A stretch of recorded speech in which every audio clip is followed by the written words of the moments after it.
Hello, good morning. I am Shailaja, Workshop Calculation GTO, Saramvi ITI. Today we discuss about simple machines. First of all, what is a machine? A piece of equipment with a system of parts that work together to do or make something. So, here we are discussing about simple machines. So, what is simple machine? Any of various devices that function in a manner basic to any machine. In another form, a simple machine is a device in which a force applied at one point in one direction is made available at some other point in some other direction. Once again, a simple machine is a device in which a force applied at one point in one direction is made available at some other point in some other direction. So, examples of simple machines: levers, pulley, inclined plane, screw jack, wheel and axle, wedge, etc. See here. So, first one, inclined plane. So, what is inclined plane? So, inclined plane, a plane surface inclined at less than right angle, that is 90 degree, to horizontal surface used to roll or slide a load up or down. So ನೋಡಿ ಅಲ್ಲಿ ಲೋಡ್ನ lift ಮಾಡೋದಕ್ಕೆ ಮೇಲ್ಗಡೆಗೆ ಒಂದು inclined surface ಹಾಕಿದ್ದಾರೆ. So ಅದು right ಆ್ಯಂಗಲ್ಗಿಂತ ಕಮ್ಮಿ ಇದೆ. So ಅದರ ಮೇಲೆ ನಾವು ಈಸಿಯಾಗಿ ಲೋಡ್ನ ಲಿಫ್ಟ್ ಮಾಡ್ಬೋದು. Second one wedge. ವೆಡ್ಜ್ ಅಂದರೆ a piece of wood or metal shaped like a triangle with a thin edge. So a wedge is driven or forced between object to split, lift or make them stronger. So ನೋಡಿ ಅಲ್ಲಿ wedge ಅನ್ನೋದು, ಈಗ ನಾವಲ್ಲಿ ಎರಡು wood piece ಮಾಡಬೇಕಾದ್ರೆ ಅಲ್ಲಿ ಮಧ್ಯದಲ್ಲಿ wedge ಆ ಒಂದು ತುದಿ ಏನಾಗಿರುತ್ತೆ, ತಿನ್ನಾಗಿರುತ್ತೆ. So next one lever. So what is a lever? So a basic tool used to lift a something, or open something by lifting it out. ನೋಡಿ ಅಲ್ಲಿ ಒಂದು ನೈಲ್ನ ರಿಮೂವ್ ಮಾಡೋಕ್ಕೆ ಯೂಸ್ ಮಾಡ್ತಾ ಇದ್ದಾರೆ. So next one wheel and axle. So wheel and axle, it is a machine consisting of wheel attached to a smaller axle so that these two parts rotate together. So ನೋಡಿ ಅಲ್ಲಿ ಆ ಒಂದು ಡೋರ್ಗೆ ಹಾಕಿರೋ ಒಂದು door lock ಎರಡು ಕಡೆಗೆ ಅಲ್ಲಿ rotate ಆಗೋ ಹಾಗೆ ಮಾಡಿದ್ದಾರೆ. Next one screw is threaded device where rotates together. So ನೋಡಿ ಅಲ್ಲಿ ಒಂದು ಬಾಟಲ್ ಓಪನ್ ಮಾಡಬೇಕು ಅಂದರೆ ಅಲ್ಲಿ ಥ್ರೆಡ್ಸ್ ಇರುತ್ತೆ. Next one pulley. So pulley, a simple machine that is used to lifting. A pulley is a wheel or set of wheels. So ನೋಡಿ ಅಲ್ಲಿ ಒಂದು ಬಾವಿಯಿಂದ ನೀರು ಸೇದ್ತಾ ಇರೋದು, ಹಗ್ಗ ಹಾಕಿ ನೀರು ಸೇದ್ತಾ ಇರೋದು. So next effort. So effort ಅಂದರೆ ಏನು? So the force applied to lift the load is called effort or power. ಯಾವುದೇ ಒಂದು ಲೋಡ್ನ ಲಿಫ್ಟ್ ಮಾಡೋಕ್ಕೆ ನಾವು ಅಪ್ಲೈ ಮಾಡುವಂಥ ಒಂದು ಫೋರ್ಸ್ನ ನಾವು ಎಫರ್ಟ್ ಅಂತ ಕರಿತೀವಿ. ಸೊ ನೆಕ್ಸ್ಟು ಲೋಡ್ ಅಂದರೆ the force overcome by the effort is called load or weight. ನಾವು ಎಫರ್ಟ್ ಅಪ್ಲೈ ಮಾಡಿದಾಗ ಅದರಿಂದ ಯಾವ ಕೆಲಸ ಆಗುತ್ತೆ ಅಥವಾ ಯಾವ ಲೋಡ್ನ ನಾವು ಲಿಫ್ಟ್ ಮಾಡ್ತೀವಿ ಅದನ್ನು ಲೋಡ್ ಅಂತ ಕರಿತೀವಿ. ಸೊ ಆ ಫೋರ್ಸ್ನ ನಾವು ಲೋಡ್ ಅಂತ ಕರಿತೀವಿ. So next fulcrum. This is A fixed point in the machine around which the machine rotates. ಒಂದು ಫಿಕ್ಸೆಡ್ ಪಾಯಿಂಟ್ ಮಿಷಿನಲ್ಲಿ, ಒಂದು ಫಿಕ್ಸೆಡ್ ಪಾಯಿಂಟ್ ಸಿಂಪಲ್ ಮಿಷಿನಲ್ಲಿ ಅದ್ರ ಸುತ್ತಲೂ ಆ ಒಂದು ಫಿಕ್ಸೆಡ್ ಪಾಯಿಂಟ್ ಸುತ್ತಲೂ ಆ ಮಿಷಿನ್ ರೊಟೇಟ್ ಆಗಬಹುದು. ಸೊ ಈಗ ನೋಡಿ ಒಂದು ಎಕ್ಸಾಂಪಲ್ ತೋರಿಸ್ತೀನಿ. ಈ ಎಕ್ಸಾಂಪಲಲ್ಲಿ ನಾವಿಲ್ಲಿ ಫಲ್ಕ್ರಮ್ ಅನ್ನೋದು ಒಂದು ಫಿಕ್ಸೆಡ್ ಪಾಯಿಂಟಲ್ಲಿ ಮಧ್ಯದಲ್ಲಿ ಫಿಕ್ಸ್ ಆಗಿದೆ. ಸೊ ಒಂದು ಕಡೆ ನಾವು ಫೋರ್ಸ್ನ ಅಪ್ಲೈ ಮಾಡಿದಾಗ ಈ ಕಡೆ ಇನ್ನೊಂದು ಕಡೆಗೆ ಲೋಡ್ನ ಲಿಫ್ಟ್ ಮಾಡಬಹುದು. Next term mechanical advantage. So in simple machine, when the effort balance a load, the ratio of the load to the effort is called mechanical advantage of a machine. So ಯಾವುದೇ ಒಂದು simple ಮಿಷಿನ್ಸಲ್ಲಿ ಲೋಡ್ಗೆ ಮತ್ತು ಎಫರ್ಟ್ಗೆ ಇರುವಂಥ ಒಂದು ರೇಷಿಯೋನ ನಾವು mechanical advantage ಅಂತ ಹೇಳ್ತೀವಿ. The ratio of the load to the effort. So ಇದನ್ನ ಫೈಂಡ್ ಔಟ್ ಮಾಡೋಕ್ಕೆ formula load divided by effort. So next one velocity ratio. So velocity ratio, it is the ratio between the distance moved by the effort to the distance moved by the load. So it is the ratio between the distance moved by the effort to the distance moved by the load. So here is your example. So ಇಲ್ಲಿ ನೋಡಿ, ಒಂದು stone ಅಥವಾ ಒಂದು ಕಲ್ಲನ್ನು ಮೇಲಕ್ಕೆ lift ಮಾಡ್ತಾ ಇದ್ದಾರೆ. Lift ಮಾಡಬೇಕಾದ್ರೆ ಅಲ್ಲಿ ಒಂದು ಸಿಂಪಲ್ ಮಿಷಿನ್ನ ಯೂಸ್ ಮಾಡ್ತಿದ್ದಾರೆ. ಸೊ ಅದಕ್ಕೆ ನಾವು ಎಫರ್ಟ್ನ ಅಪ್ಲೈ ಮಾಡಿದಾಗ ಆ ಒಂದು ಕಲ್ಲು ಅನ್ನೋ ಒಂದು ಲೋಡ್ನ ನಾವು ಲಿಫ್ಟ್ ಮಾಡಬಹುದು. ಸೊ ಎಫರ್ಟ್ ಅಪ್ಲೈ ಮಾಡಬೇಕಾದ್ರೆ ಅಲ್ಲಿ ನಾವು ಏನು ಡಿಸ್ಟೆನ್ಸ್ ತೊಗೊಳ್ತೀವಿ, large distance, that is called distance moved by effort. And ಅಲ್ಲಿ ನಾವು ಎಷ್ಟು ಲಿಫ್ಟ್ ಮಾಡಬೇಕು ಅಲ್ಲಿರೋವಂಥ ಒಂದು ಡಿಸ್ಟೆನ್ಸ್ ಮೂವ್ಡ್ ಬೈ ಲೋಡ್ ಅಂತ ಕರಿತೀವಿ.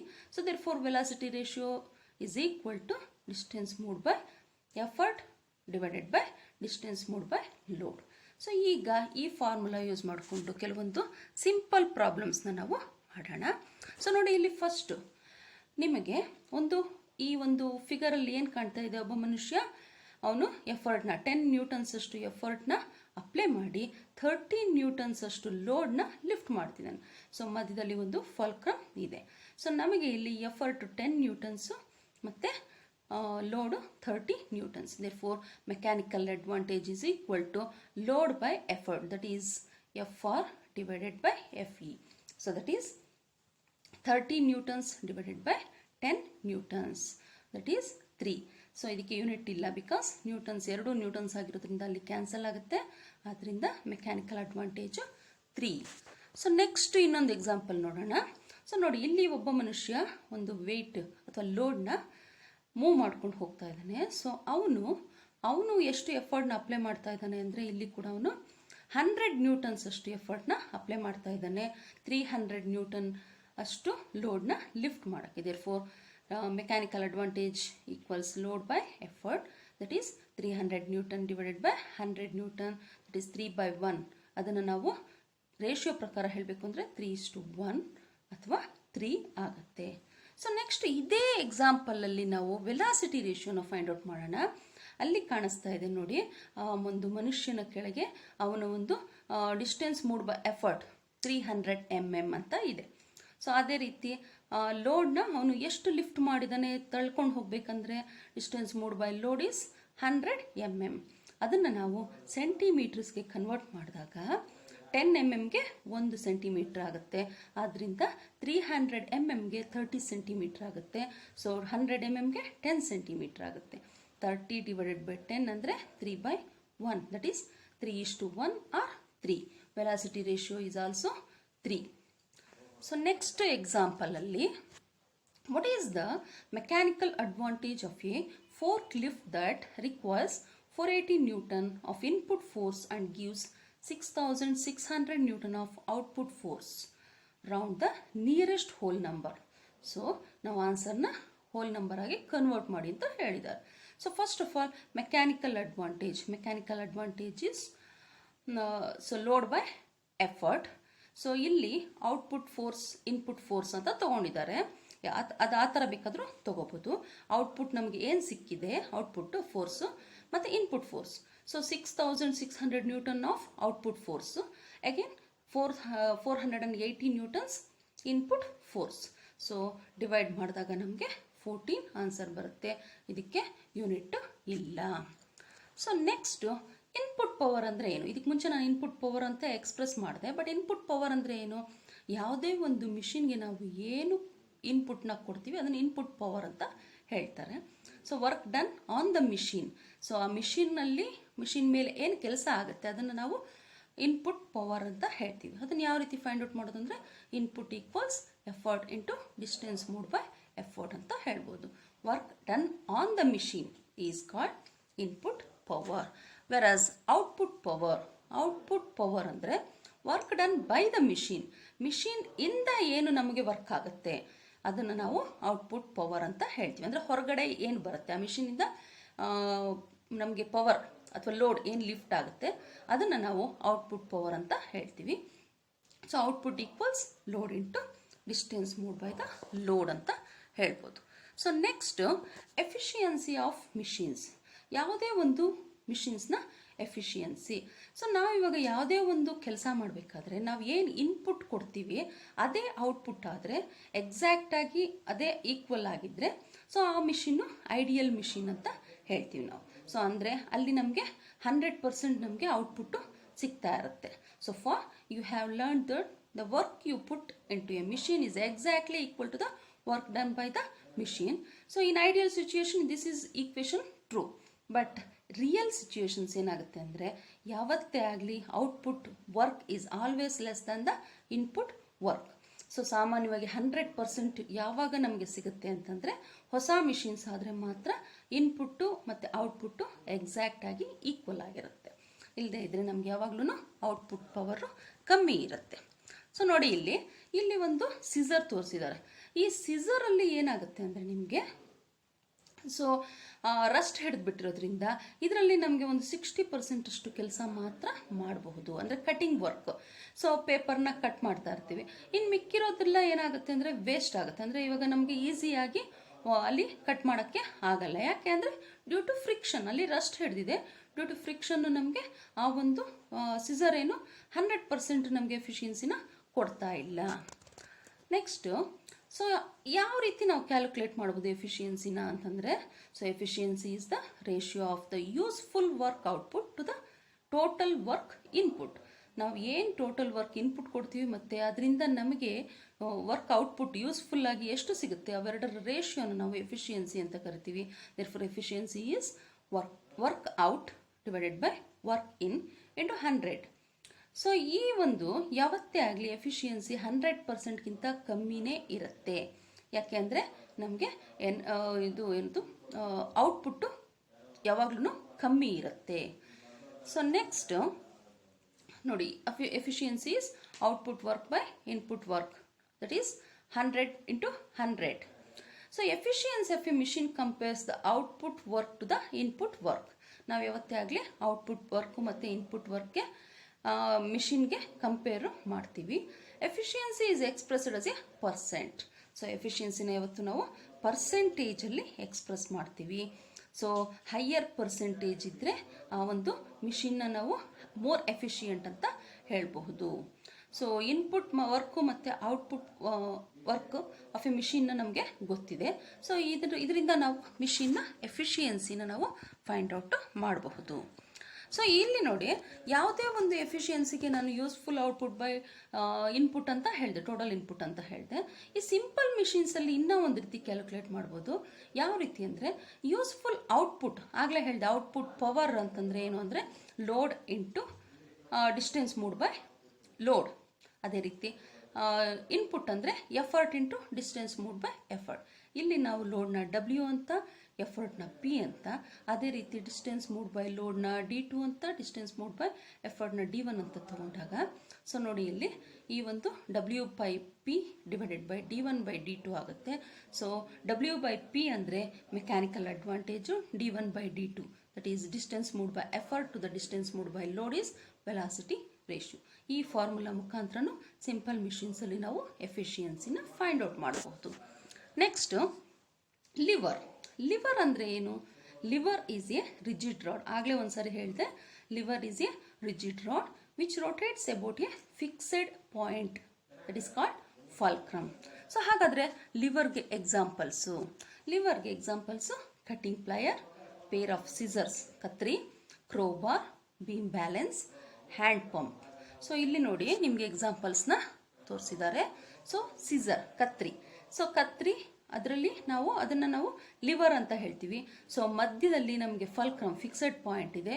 ಒಂದು ಕಡೆ ಎಂಡಲ್ಲಿ ನಾವು ಎಫರ್ಟ್ನ ಅಪ್ಲೈ ಮಾಡಿದಾಗ ಇನ್ನೊಂದು ಕಡೆ ನಾವು ಅದನ್ನು ಲೋಡ್ನ ಲಿಫ್ಟ್ ಮಾಡ್ಬೋದು ಅಥವಾ ಕಟ್ ಮಾಡ್ಬೋದು, ನಮಗೆ ಬೇಕಾದಂಥ ಕೆಲಸನ ಮಾಡ್ಕೋಬೋದು. ಸೊ ನೆಕ್ಸ್ಟ್ ಒಂದು ನಿಮಗೆ ತೋರಿಸಿರುವಂಥದ್ದು ಕ್ರೋಬಾರ್ ಅಥವಾ ಅದೇನದು ನಟ್ ಕ್ರ್ಯಾಕರ್. ಸೊ ಇಲ್ಲಿ ಅಷ್ಟೇ ಮತ್ತು last one wedge, hand crowbar ಅಂತಲೂ ಹೇಳ್ತೀವಿ, ವೆಡ್ಜ್ ಅಂತ ಕೂಡ ಹೇಳ್ತೀವಿ. ಸೊ ನೆಕ್ಸ್ಟು ಈ ಲಿವರ್ಸಲ್ಲಿ ಟೈಪ್ಸ್ ನೋಡೋಣ. So there are 3 types of levers. So ಲಿವರ್ಸಲ್ಲಿ 3 ಟೈಪ್ಸ್ ಇದೆ. ಯಾವ್ದ್ಯಾವುದು ಅಂದರೆ ಫಸ್ಟ್ ಒನ್ ಫಸ್ಟ್ ಆರ್ಡರ್ ಅಥವಾ ಫಸ್ಟ್ ಕ್ಲಾಸ್ ಲಿವರ್ ಅಂತ ಹೇಳ್ತೀವಿ. ಸೆಕೆಂಡ್ ಒನ್ ಸೆಕೆಂಡ್ ಆರ್ಡರ್ ಅಥವಾ ಸೆಕೆಂಡ್ ಕ್ಲಾಸ್ ಲಿವರ್ ಅಂತ ಹೇಳ್ತೀವಿ. Third one third order or third class lever. So ಈಗ ಈ 3 ಟೈಪ್ಸ್ನ ನಾವು ತಿಳ್ಕೊಂಬೋಣ. First one first class lever or first order lever. ಇದರಲ್ಲಿ fulcrum is in between effort and load. Fulcrum effort ಮತ್ತು load ಮಧ್ಯದಲ್ಲಿ ಇರುತ್ತೆ. ಇದಕ್ಕೆ ಎಕ್ಸಾಂಪಲ್ಸ್ ನೋಡಿ ಇಲ್ಲಿ ತೋರಿಸಿದ್ದಾರೆ ನಿಮಗೆ. ಸೊ ಬೀಮ್ ಬ್ಯಾಲೆನ್ಸ್, ಸೊ ತಕ್ಕಡಿ, ಸಿಸರ್ಸು ಮತ್ತು ನಿಮಗೆ crowbar, claw hammer. So these are the examples of first class lever. So next second class lever. Second class ಲಿವರಲ್ಲಿ load is in between fulcrum and force or effort. So load is in between fulcrum and effort. So ಇದಕ್ಕೆ examples nut cracker ಮತ್ತು ಹ್ಯೂಮನ್ದು toy. So ಕಾಲಿನ ತುದಿ ಬೆರಳುಗಳ ಮೇಲೆ ನಿಂತಿದ್ದಾನೆ. So ಅಲ್ಲಿ ನಮಗೆ ಫಲ್ಕ್ರಮ್ ಅಂದರೆ ಫಿಕ್ಸೆಡ್ ಪಾಯಿಂಟ್ ಥರ. ಸೊ ಹಿಮ್ಮಡಿ ನಮಗೆ ಲೋಡ್ ಥರ. ಮತ್ತು ನಾವು ಎಫರ್ಟ್ನ ಎಲ್ಲಿ ಮಾಡ್ತೀವಿ ಅಂದರೆ ಸೊ ಮೇಲ್ಗಡೆಗೆ ಎಫರ್ಟ್ನ ಅಪ್ಲೈ ಮಾಡ್ತೀವಿ. So next third class lever ಅಥವಾ ಥರ್ಡ್ ಆರ್ಡರ್ ಲಿವರ್. ಇದರಲ್ಲಿ effort is in between load and fulcrum. So effort is in between load and fulcrum. So ಇದಕ್ಕೆ example fishing rod. So fishing rod ಮತ್ತು human forearm. So ನೋಡಿ ಅಲ್ಲಿ ತುದಿಯಲ್ಲಿ ನಾವು ಲೋಡ್ನ lift ಮಾಡ್ತಿದ್ದೀವಿ, ಮಧ್ಯದಲ್ಲಿ ಎಫರ್ಟ್ನ ಅಪ್ಲೈ ಮಾಡ್ತೀವಿ, ಕೊನೆಯಲ್ಲಿ ಫಲ್ಕ್ರಮ್ ಅಂದರೆ ಫಿಕ್ಸೆಡ್ ಪಾಯಿಂಟ್ ಇದೆ. So these are the examples of third order levers. So next ಇಲ್ಲಿ ನೋಡಿ, ಯಾವುದೇ ಒಂದು ಲಿವರ್ ತೊಗೊಂಡಾಗ ಅದರಲ್ಲಿ fulcrum, load, effort, load arm, effort arm. Load arm ಅಂದರೆ ಲೋಡಿಂದ ಫಲ್ಕ್ರಮ್ಗೆ ಇರೋ ಡಿಸ್ಟೆನ್ಸ್ನ ಲೋಡ್ ಆರಮ್ ಅಂತ ಕರಿತೀವಿ. ಎಫರ್ಟ್ ಆರಮ್ ಅಂದರೆ ಎಫರ್ಟಿಂದ ಫಲ್ಕ್ರಮ್ಗೆ ಇರೋ ಡಿಸ್ಟೆನ್ಸ್ನ ಎಫರ್ಟ್ ಆರಮ್ ಅಂತ ಕರಿತೀವಿ. ಸೊ ಇಲ್ಲಿ ಡಿ ಆರ್ ಅಂದರೆ ಲೋಡ್ ಆರಮ್ಮು, ಡಿ ಇ ಅಂದರೆ ಎಫರ್ಟ್ ಆರಮ್, ಎಫ್ ಆರ್ ಅಂದರೆ ಲೋಡು, ಎಫ್ ಇ ಅಂದರೆ ಎಫರ್ಟ್. ಸೊ 3 ಕ್ಲಾಸಲ್ಲಿ first class, second class, third ಕ್ಲಾಸಲ್ಲಿ ನಿಮಗೆ ಇಲ್ಲಿ ಅದನ್ನು ಎಕ್ಸ್ಪ್ಲೈನ್ ಮಾಡಿದ್ದಾರೆ. ಸೊ ಇಷ್ಟು ನಿಮಗೆ ಈಗ ಲಿವರ್ ಮತ್ತು ಮೆಕ್ಯಾನಿಕಲ್ ಅಡ್ವಾಂಟೇಜ್ ಸೊ ಏನೇನೆಲ್ಲ ಹೇಳಿದೆ, ಮತ್ತು ನಿಮಗೆ ಸಿಂಪಲ್ ಮಿಷಿನ್ಸಲ್ಲಿ ಸೊ ಎಕ್ಸ್ಪ್ಲೈನ್ ಮಾಡಿದೆ. ಈಗ ರಿವಿಷನ್ ಥರ ಒಂದು ವಿಡಿಯೋದಲ್ಲಿ ನಾವು ಎಕ್ಸ್ಪ್ಲೈನ್ ಮಾಡೋಣ.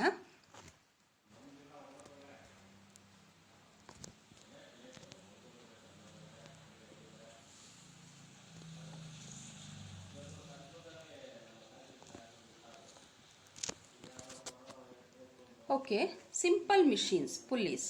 ನೋಡಿ, ಒಬ್ಬ ಮನುಷ್ಯ ಲೋಡ್ನ ಲಿಫ್ಟ್ ಮಾಡೋಕ್ಕೆ ಈಸಿಯಾಗಿ ಲಿಫ್ಟ್ ಮಾಡೋಕ್ಕೆ ಆಗ್ತಿಲ್ಲ, ಹೆವಿ ಆಬ್ಜೆಕ್ಟ್ನ ಲಿಫ್ಟ್ ಮಾಡೋಕ್ಕೆ ಆಗ್ತಾ ಇಲ್ಲ. ಸೊ ನೋಡಿ ಇಲ್ಲಿ ಅಷ್ಟೇ ಏನಾಗ್ತಿದೆ, ಅವನು ಎಳಿಬೇಕು ಅಂದರೆ ಈಸಿಯಾಗಿ ಈಗ ಅಲ್ಲೊಂದು ಫಿಕ್ಸೆಡ್ ಪಾಯಿಂಟಿಂದ ಎಳಿತಾ ಇದೆ. So what is A pulley? So ನೋಡಿ, ಪುಲ್ಲಿ ಅಂದರೆ ಒಂದು ಶಾಫ್ಟ್ಗೆ ಒಂದು ವೀಲ್ನ ಅಲ್ಲಿ ಏನು ಮಾಡಿರ್ತಾರೆ, ಫಿಕ್ಸೆಡ್ ಆಕ್ಸಲ್ಗೆ ಒಂದು ವೀಲ್ ಇರುತ್ತೆ, ಆ ವೀಲ್ಗೆ ಒಂದು ದಾರ ಹಗ್ಗನ ಹಾಕಿ ಅದರ ಮೂಲಕ ಲೋಡ್ನ ಲಿಫ್ಟ್ ಮಾಡ್ತಿದ್ದಾರೆ. ಸೊ ಈಗ ಒಂದು ಲೋಡ್ನ ಲಿಫ್ಟ್ ಮಾಡೋಕ್ಕೆ ಒಂದು ವೀಲ್ನ ಅಪ್ಲೈ ಮಾಡಿದ್ದಾರೆ. ಸೊ ಲೋಡ್ ಅಂದರೆ weight of the object, effort ಅಂದರೆ ನಾವೇನು ಫೋರ್ಸ್ನ ಅಪ್ಲೈ ಮಾಡ್ತೀವಿ ಅದು ಎಫರ್ಟ್ ಅಂತ ಹೇಳ್ತೀವಿ. ಸೊ ನೋಡಿ, ಇಲ್ಲಿ ಯಾವಾಗ ನಾವು ಮೋರ್ ವೀಲ್ಸ್ ಹಾಕಿದಾಗ it is easier to lift the load. So lifting you have created a load. So ಅದೇ ರೀತಿ ನಾವು ಇಲ್ಲಿ ಮೋರ್ ಪುಲ್ಲೀಸ್ ಹಾಕಿದಾಗ ಈಸಿಯಾಗಿ ಅದೇ ಲೋಡ್ನ ಇನ್ನೂ ಈಸಿಯಾಗಿ ಲಿಫ್ಟ್ ಮಾಡ್ಬೋದು. ಸೊ ನೋಡಿ, ಒಂದು ವೀಲ್ ಹಾಕಿದಾಗ ಸೊ ಶಾರ್ಟರ್ ರೋಪ್. ಸೊ ಅದೇ ರೀತಿ 2 ಅಥವಾ 3 ವೀಲ್ ಹಾಕಿದಾಗ ನಮಗೆ wheel. So next 1 pulley system, 3 pulley system, 5 pulley systems. ಈ 5 ಪುಲ್ಲಿ ಸಿಸ್ಟಮಿಂದ ಎಫರ್ಟು ನಮಗೆ ತುಂಬ ಕಮ್ಮಿ ಆಗುತ್ತೆ. So next one wheel and axle. ನೋಡಿ, ನಿಮಗಿಲ್ಲಿ ವೀಲ್ ಆ್ಯಂಡ್ ಆಕ್ಸಲ್ ಕಾಣ್ತಿದೆ. ಯಾವುದೇ ಒಂದು ವಸ್ತುನ ತಳ್ಕೊಂಡು ಹೋಗಬೇಕು ಅಥವಾ ಅದನ್ನು ನೂಕಬೇಕಂದ್ರೆ ಕಷ್ಟ, ಯಾಕಂದರೆ ಫ್ರಿಕ್ಷನ್ ಇರುತ್ತೆ ಅಲ್ಲಿ. ಸೊ ಫ್ರಿಕ್ಷನ್ನು ನಮಗೆ ರೆಸಿಸ್ಟ್ ಮಾಡ್ತಾ ಇರುತ್ತೆ, ಏನು ಮೋಷನ್ಗೆ ಅದು ತಡೆ ಹಿಡಿತಾ ಇರುತ್ತೆ. ಆದ್ದರಿಂದ ಅದಕ್ಕೆ ಮತ್ತೆ ಗ್ರಾವಿಟೇಷನಲ್ ಫೋರ್ಸ್, ಮೇಲಿಂದ ಗ್ರಾವಿಟೇಷನಲ್ ಫೋರ್ಸ್ ಏನಾಗ್ತಾ ಇರುತ್ತೆ, ತಳ್ತಾ ಇರುತ್ತೆ. ಸೊ ಅದಕ್ಕೆ ವೀಲ್ ಹಾಕಿದಾಗ ನಾವು ಈಸಿಯಾಗಿ ತಳ್ಕೊಂಡು ಹೋಗಬಹುದು, ವೀಲ್ನ ಅಪ್ಲೈ ಮಾಡಿದಾಗ. ಸೊ ಇದರಲ್ಲಿ ನೋಡಿ ಒಂದು ಯಾವ ರೀತಿ ಅಂದರೆ ಒಂದು ಆ್ಯಕ್ಸಲ್ಗೆ ಒಂದು ರೊಟೇಟಿಂಗ್ ವೀಲ್ನ ಹಾಕ್ತಾರೆ, ಹಾಕಿ ಅದರಿಂದ ನಾವು ಈಸಿಯಾಗಿ ಯಾವುದೇ ಒಂದು ಲೋಡ್ನ ತಳ್ಕೊಂಡು ಹೋಗ್ಬೋದು. ಹೆವಿ ಲೋಡ್ಸ್ಗೆ ಆ್ಯಕ್ಸಲ್ನ ಹಾಕ್ತಾರೆ, 2 ವೀಲ್ ಹಾಕ್ತಾರೆ. ಸೊ ಅದೇ ರೀತಿ ಒಂದು ವೀಲ್ ಹಾಕಿದ್ರೂ ನಡೆಯುತ್ತೆ. So friction depends on its mass and what material it is made of. So when there is less friction, it takes less force to move something. So the effort needed to overcome by the resistance acting upon the axle is relatively small. So we see the wheel and axle set up in many of our day-to-day activities like car, wheelbarrow, car steering. So longer motion. So ನೋಡಿ, bicycle, door handle, rolling pin. So ಇವುಗಳಲ್ಲೆಲ್ಲ ನಾವು ಈ ಒಂದು wheel and ಆ್ಯಕ್ಸಲ್ನ use ಮಾಡ್ತೀವಿ. So next one, levers. So lever ಅಂದರೆ ನಾವು basic forms of machine ಅಂತ ಹೇಳ್ತೀವಿ. ಇದನ್ನು ಈಸಿಯಾಗಿ ನಾವು ಲೋಡ್ನ ಲಿಫ್ಟ್ ಮಾಡೋಕ್ಕೆ, ಲೆಸ್ ಎಫರ್ಟ್ನ ಅಪ್ಲೈ ಮಾಡಿ ಈಸಿಯಾಗಿ ಲೋಡ್ನ ಲಿಫ್ಟ್ ಮಾಡ್ಬೋದು, in order to lift the object easily. So ನಿಮ್ಗೆ ಕಾಣಿಸ್ತಾ ಇದೆ ಇಲ್ಲಿ ಈ ಒಂದು ಫಾಲ್ಕ್ರಮ್ ಇದೆ, ಒಂದು ಕಡೆ ಎಫರ್ಟ್ ಮತ್ತು ಇನ್ನೊಂದು ಕಡೆ ಲೋಡ್ನ ಲಿಫ್ಟ್ ಮಾಡ್ತಿದ್ದಾರೆ. ಸೊ ದ ಆಬ್ಜೆಕ್ಟ್ ಲಿಫ್ಟ್ ಮಾಡೋದನ್ನ ಲೋಡ್ ಅಂತ ಹೇಳ್ತೀವಿ. ಸೊ ಇಲ್ಲಿ ನೋಡಿ, ಒಂದು ಕಲ್ಲನ್ನ ಲಿಫ್ಟ್ ಮಾಡಬೇಕಾದ್ರೆ ಮತ್ತು ಲೋಡ್ನ ತಳ್ಕೊಂಡು ಹೋಗ್ಬೇಕಾದ್ರೆ, ಸೊ ಇವುಗಳಿಗೆಲ್ಲ ನಾವು ಈ ಒಂದು ಲಿವರ್ಸ್ನ ಯೂಸ್ ಮಾಡ್ತೀವಿ. ಸೊ ಇದರಲ್ಲಿ ನಿಮಗೆ ಫಸ್ಟ್ ಕ್ಲಾಸ್ ಲಿವರ್ ಮುಂಚೆನೇ ಹೇಳಿದ ಹಾಗೆ, so fulcrum is in between load and effort. Second class ಲಿವರಲ್ಲಿ the load is in between effort and fulcrum, and in third class ಲಿವರಲ್ಲಿ the effort is in between load and fulcrum. So next one, inclined plane. Inclined plane. So we use a lot of simple machines to make heavy loads from one point to another. So ಒಂದು ಕಡೆಯಿಂದ ಇನ್ನೊಂದು ಕಡೆಗೆ ನಾವು shift ಮಾಡಬೇಕಾದ್ರೆ ನೋಡಿ, ಅಲ್ಲಿ ನಿಮಗೆ ಕಾಣಿಸ್ತಾ ಇದೆ. ಸೊ ಈಸಿಯಾಗಿ ಅಲ್ಲಿ ನಾವು ಸ್ಲೋಪ್ ಆಗಿ ಒಂದು ಪ್ಲೇನ್ನ ಇಟ್ಟಾಗ ಅದರ ಮೇಲೆ ನಾವು ಆಬ್ಜೆಕ್ಟ್ನ ಈಸಿಯಾಗಿ, ರ್ಯಾಂಪ್ ಅಂತ ಹೇಳ್ತೀವಿ, ಸ್ಲೈಡ್ ಅಂತ ಹೇಳ್ತೀವಿ, ಸೊ ಈಸಿಯಾಗಿ ನಾವು ಲಿಫ್ಟ್ ಮಾಡ್ಬೋದು. ಸೊ ಡಿಸ್ಟೆನ್ಸು ಜಾಸ್ತಿ ಇದ್ದರೆ ಅದನ್ನು ನಾವು ಈಸಿಯಾಗಿ ಲಿಫ್ಟ್ ಮಾಡಬಹುದು. ನೋಡಿ, ಇಲ್ಲಿ ಆ ಮನುಷ್ಯ ಅದನ್ನ ಎತ್ತಕ್ಕೆ ತುಂಬ ಕಷ್ಟಪಡ್ತಾ ಇದ್ದಾನೆ. ಆಗ ಏನು ಮಾಡ್ಬೋದು ಅಂತಂದರೆ, ನಾವು ಅಲ್ಲೊಂದು ಇನ್ಕ್ಲೈನ್ಡ್ ಪ್ಲೇನ್ನ ಇಟ್ಟಾಗ, ಸ್ಲೋಪಿಂಗ್ ಸರ್ಫೇಸ್ ಇದ್ದಾಗ ನಮಗೆ ಎಫರ್ಟ್ ಲೆಸ್ ಆಗುತ್ತೆ. ಸೊ ಅದನ್ನು ನಾವು ಲಿಫ್ಟ್ ಮಾಡಬಹುದು. ಸೊ ನೋಡಿ, ಇಲ್ಲಿ ಹೈಟ್ ಜಾಸ್ತಿ ಇದ್ದಾಗ ನಾವು ಲಿಫ್ಟ್ ಮಾಡೋದು ಕಷ್ಟ ಆಗುತ್ತೆ. ಆಗ ಏನು ಮಾಡಬೇಕು ಅಂದರೆ, ಲಾಂಗರ್ ಡಿಸ್ಟೆನ್ಸಲ್ಲಿ ನಾವು ಸ್ಲೋಪ್ ಮಾಡಿದಾಗ ಅದರ ಮೇಲೆ ನಾವು ಈಸಿಯಾಗಿ ಎಫರ್ಟ್ನ ಈಸಿಯಾಗಿ ಲೋಡ್ನ ಲಿಫ್ಟ್ ಮಾಡಬಹುದು. ನೋಡಿ, ಇಲ್ಲಿ ಈಗ ಎಫರ್ಟ್ ಜಾಸ್ತಿ ಹಾಕಬೇಕಾಗುತ್ತೆ, ಅದರ ಡಿಸ್ಟೆನ್ಸ್ ಇನ್ಕ್ರೀಸ್ ಮಾಡಿದಾಗ ನಾವು ಎಫರ್ಟ್ ಲೆಸ್ ಆಗುತ್ತೆ. ಸೊ ನೆಕ್ಸ್ಟ್ ಒನ್, ಸ್ಕ್ರೂ ನಿಮಗೆ ಗೊತ್ತೇ ಇದೆ. It is the one of the most commonly used mechanical device in the world. So which converts the rotational motion to linear motion. So ಇದು ನೋಡಿ, ನಿಮಗೆ thin metal which is having spiraling along its length. So ಇಲ್ಲಿ ನಿಮಗೆ Threads ಕಾಣಿಸ್ತಾ ಇದೆ screw ಅಲ್ಲಿ. So ಅದು strongest screw ಆದರೆ ನಿಮಗೆ ಥ್ರೆಡ್ಸ್ ಜಾಸ್ತಿ ಇರುತ್ತೆ. The closer and wider the threads, the stronger.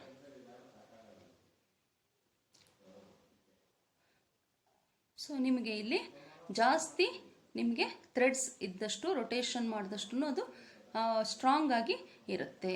So spiral increases when the angle of the spiral increases. So mechanical ಪಾರ್ಟಲ್ಲಿ ಒಂದು ಸ್ಕ್ರೂ ಅನ್ನೋದು ಈಗ ಎಲ್ಲ ಕಡೆಗೂ ನಮಗೆ ಬೇಕಾಗುತ್ತೆ. ಏನಕ್ಕೆ ಅಂದರೆ ಥಿಂಗ್ಸ್ನ ಹೋಲ್ಡ್ ಮಾಡ್ಕೊಳ್ಳೋಕ್ಕೆ ಮತ್ತು ಲೋಡ್ಸ್ನ ಹೆವಿ ಲೋಡ್ಸ್ನ ಲಿಫ್ಟ್ ಮಾಡೋದಕ್ಕೆ. So next drill holes on objects, ಇವುಗಳಿಗೆಲ್ಲ ನಮಗೆ ಈ ಒಂದು ಸ್ಕ್ರೂ ಅನ್ನೋದು ಬೇಕೇ ಬೇಕಾಗುತ್ತೆ. So next one wedge. Wedge ಅಂದರೆ so active twin of the inclined plane and one of the 6 special simple machines. So ನೋಡಿ ಅಲ್ಲಿ ಮುರಿದೋಗ್ತಾ ಇರೋ ಒಂದು ಇದಕ್ಕೆ ಅಲ್ಲಿ ಮಧ್ಯದಲ್ಲಿ ಆ ವೆಡ್ಜ್ನ ಇಟ್ಟಾಗ ಅದು ಸ್ಟ್ರೈಟಾಗಿ ಗಟ್ಟಿಯಾಗಿ ನಿಂತ್ಕೊಳ್ತು. ಈ ರೀತಿ ನಿಮಗೆ ಒಂದು ಟ್ರಯಾಂಗಲ್ ಶೇಪಲ್ಲಿ ವೆಡ್ಜ್ ಇರುತ್ತೆ. 2 ಇನ್ಕ್ಲೈನ್ಡ್ ಪ್ಲೇನ್ಸ್ನ ಜಾಯಿನ್ ಮಾಡಿದ್ರೆ ಯಾವ ರೀತಿ ಇರುತ್ತೆ ಆ ರೀತಿ ಕಾಣ್ತಾ ಇರುತ್ತೆ. ಸೊ ಅದನ್ನು ನಾವು ಈ ರೀತಿ ಎಲ್ಲಿ ಬೇಕಾದರೆ ಅಲ್ಲಿ ಈ ಒಂದು ಚಿಸಲ್ ಕೂಡ ವೆಡ್ಜೆ. ಸೊ ಫಾರ್ ಎಕ್ಸಾಂಪಲ್ ಈಗ ನೋಡಿ ಒಂದು to separate the portions of object. So heavy ಲೋಡ್ಸ್ನ ಲಿಫ್ಟ್ ಮಾಡೋದಕ್ಕೆ ಯೂಸ್ ಮಾಡ್ತೀವಿ. ಅದೇ ರೀತಿ ಸೊ ಈ ಡೌನ್ನಲ್ಲಿ ಇದ್ದಾಗ ಸೊ ಅಂದರೆ ಯಾವುದೇ ಒಂದು ವಸ್ತು ನೋಡಿ ಈಗ ಕಾರ್ ಹಿಂದಕ್ಕೆ ಬರ್ತಿದ್ದಲ್ಲ ಅಲ್ಲಿ ನಾವು ಈ ವೆಡ್ಜ್ನ ಇಟ್ಟರೆ ಅವಾಯ್ಡ್ ಫ್ರಮ್ ಮೂವಿಂಗ್. ಸೊ ಮೂವಿಂಗನ್ನು ಅವಾಯ್ಡ್ ಮಾಡ್ಬೋದು. ಸೊ ನೋಡಿ ಇಲ್ಲಿ ವೆಡ್ಜಲ್ಲಿ ಟೈಪ್ಸ್ನ ತೋರಿಸ್ತಾ ಇದ್ದಾರೆ. ಲಾರ್ಜ್ ಆ್ಯಂಗಲ್ ಇದ್ದಾಗ ನ್ಯಾರೋ ಅಂದರೆ ಕೆಲವು ಕಡೆ ನಾವು ನ್ಯಾರೋ ವೆಡ್ಜ್ನ, ಕೆಲವು ಕಡೆ ನಾವು ಲಾಂಗರ್ ವೆಡ್ಜ್ನ ಯೂಸ್ ಮಾಡಬೇಕಾಗತ್ತೆ.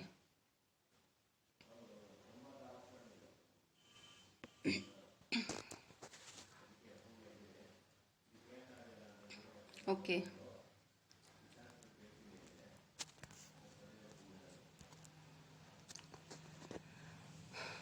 ಓಕೆ. ಸೊ ಈಗ ಇಲ್ಲಿ ನಿಮಗೆ ಸಿಂಪಲ್ ಮಿಷಿನ್ಸ್ ಬಗ್ಗೆ ಹೇಳಿದ್ವಿ. ಈಗ ನೆಕ್ಸ್ಟ್ ನಿಮಗೆ ಅಸೈನ್ಮೆಂಟ್ ಇದೆ. ಸೊ ಈ ಅಸೈನ್ಮೆಂಟಲ್ಲಿ ನಾನು ಏನೇನು ಹೇಳಿದ್ದೆ ಅದ್ರ ಬಗ್ಗೆ ಇದೆ. So define simple machines with example. So next define the following mechanical advantage, velocity ratio, efficiency. And next one define lever and explain the classification of levers. ಮತ್ತು ನಿಮಗೆ ಒಂದು ಸಿಂಪಲ್ ಪ್ರಾಬ್ಲಮ್ನ ಸಾಲ್ವ್ ಮಾಡಬೇಕಾಗುತ್ತೆ. In a simple machine the velocity ratio is found to be 20. An effort of 25 kg lifts a load of 400 kg.